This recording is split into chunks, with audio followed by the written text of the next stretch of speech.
They're calling it Elsie's Special Day. The funeral for Elsie Dot Stancombe, one of the victims of the Southport knife attack, has taken place today. 7-year-old Elsie was killed during a Taylor Swift-themed dance class last month. Her family has released this photo earlier today. It follows the funerals of 6-year-old BB King and 9-year-old Alistair Silva Aguiar, who were also killed in the horrific attack. Friends and family gathered at St John's Church in Birkdale for the service this morning. Her family says they want today to be known as Elsie's Special Day and a celebration of her life. Mourners were asked to wear pastel or bright colours. Well, earlier in the service, we heard a tribute written by Elsie's parents. Let's take a listen. She has made the biggest of impacts on so many people's lives, a number that is far too difficult to compute.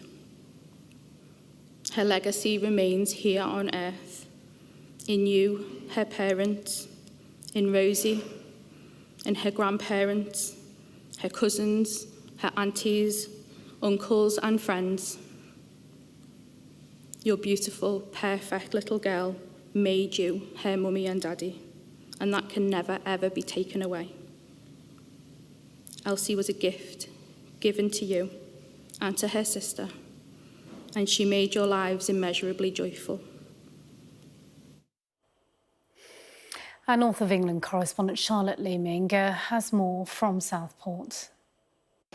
Utterly heartbreaking and also uplifting at the same time, in that we really got a sense of Elsie Dot, 7 years old, and what an impact she made on this community and those people she went to dance school with and cheerleading practice with and to school. You know, such a character described as one of a kind, and hundreds of people turned out here at the church. They couldn't all get inside the church, but her family in a social media post earlier this week said they wanted people to come and support her and say goodbye to her and celebrate her life. So we had speakers outside here, and they were playing out the service to the people outside. We also know that 2 other locations in Southport had big screens so that people could go there and watch the service themselves. We found out that Elsie was mad on gymnastics, on cheerleading. She was constantly doing cartwheels. She loved sparkles. She loved having her nails done, and, you know, was a real girly girl, they said, who loved her high heels and clippity-clops, and she made such an impression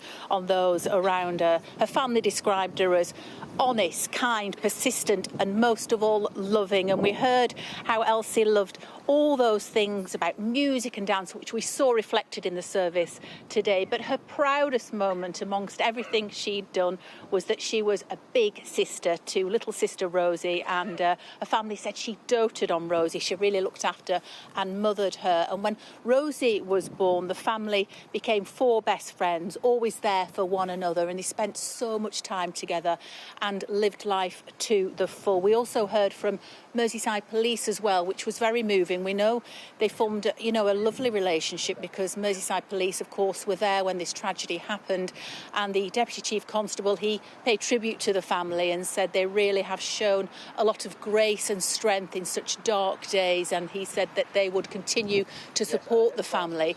We heard from the head teacher at Elsie Dot School as well, and she said, you know, she was just absolutely adorable, full of joy.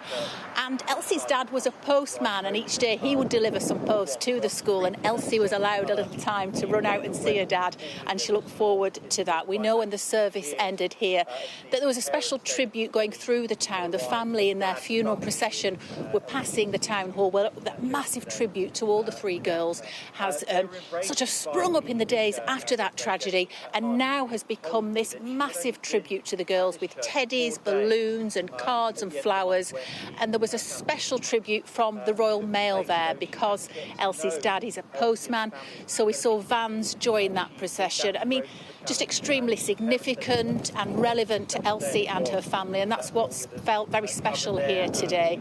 This community really has shown up for the family. You know, we can't imagine the pain that they are going through. It's unimaginable to us, but we know that they are really feeling the support of the community. They have thanked them for that compassion and that resilience which keeps them going in the darkest of times.